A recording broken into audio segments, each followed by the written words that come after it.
Koliko let ste rabili, da ste napisali vse te knjige? To je bilo pa daleč nazaj že, ko sem začel. Takrat, ko so še dinozauri letali to okrog. Pa oni stari Rimljani so se vozili klonk, klonk, klonk, klonk. Kaj to pomeni, da mora biti knjiga duhovita?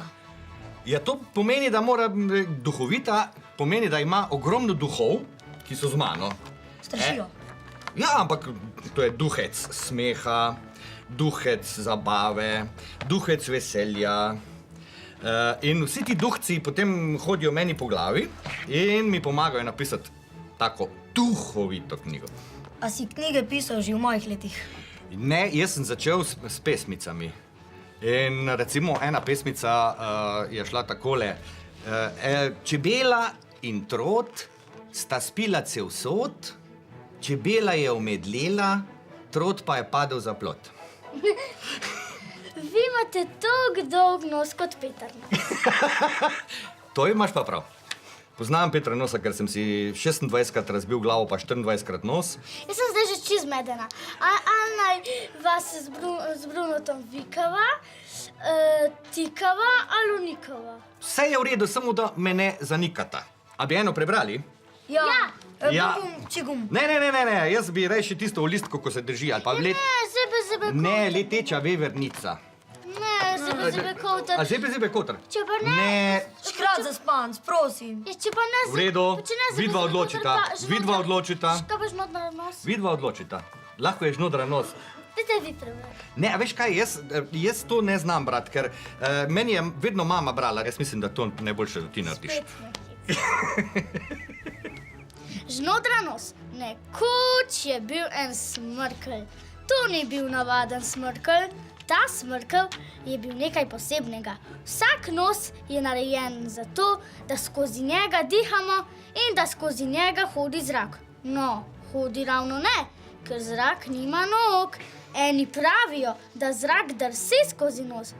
Ne drsi, ker nima drsalk. Ta nos pa ni bil tak.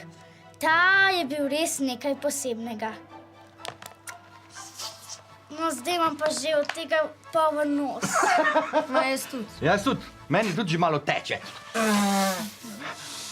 Mi naredimo takole.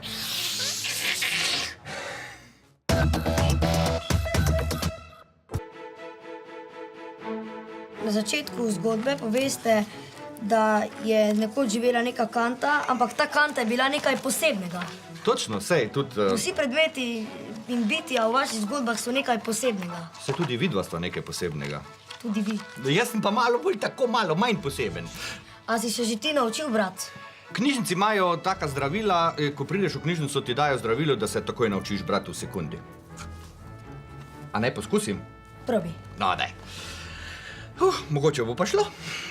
Veliki bum bum čigum. Nekoč je bil en žvečilni gumi.